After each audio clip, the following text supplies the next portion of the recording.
Nasib Gibran jika akun Fufu Fafa terbukti miliknya, diduga hina Prabowo, terancam gagal dilantik? Belakangan ini pembahasan mengenai Fufu Fafa viral di media sosial. Bagaimana tidak?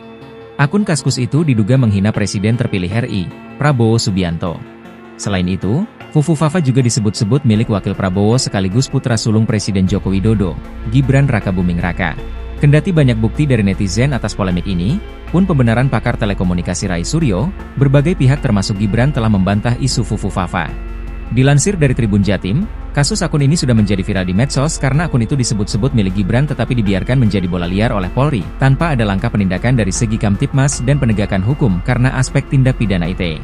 Melihat narasi di dalam akun Fufu Fafa, yang ramai diperbincangkan publik, maka Kapolri seharusnya menjadi orang pertama melakukan tindakan kepolisian berupa penyelidikan dan penyidikan terhadap siapapun pemilik akun Fufu Fafa. Apalagi akhir-akhir ini pernah muncul adanya tuntutan mahasiswa agar Gibran tidak dilantik sebagai Wapres dan turunkan Presiden Jokowi sekarang juga.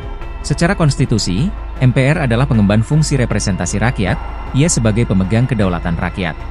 Karena itu MPR bukanlah lembaga juru stempel hasil pemilu dan juga bukan juru stempel putusan MK dalam sengketa Pilpres. Mengapa demikian? Karena MPR merupakan lembaga tinggi negara, ia merupakan lembaga penilai tertinggi dan terakhir sehingga memiliki wewenang untuk menilai kelayakan seorang capres-cawapres terpilih apakah layak dan beralasan hukum untuk dilantik atau tidak. Sebelumnya Ketua Harian DPP Partai Gerindra Sufmi Dasko Ahmad pun telah buka suara soal kehebohan ini.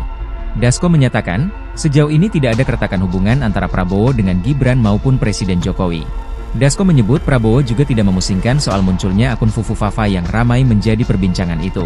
Ia menegaskan, sejauh ini tidak pernah ada pembahasan mengenai akun Kaskus tersebut. Sementara itu, Menteri Komunikasi dan Informatika, Menkominfo, Budi Aris Setiadi, mengklaim akun Fufu Fafa bukan milik Gibran Rakabuming Raka. Ia menyatakan, selepas dilakukan pengecekan oleh tim Kominfo, akun Fufu Fafa tersebut dipastikan bukan milik Gibran. Sebelumnya juga Gibran Rakabuming Raka mengaku tak tahu menahu soal akun Fufu Fafa. Ketidaktahuan tersebut disampaikan Gibran saat menemani pasangan calon, paslon, pada Pilkada Solo 2024, Respati Ardi Astrid Widayani, belusukan. Ketika kembali disinggung soal kepemilikan akun Fufu Fafa, Gibran enggan memberikan respons lebih lanjut.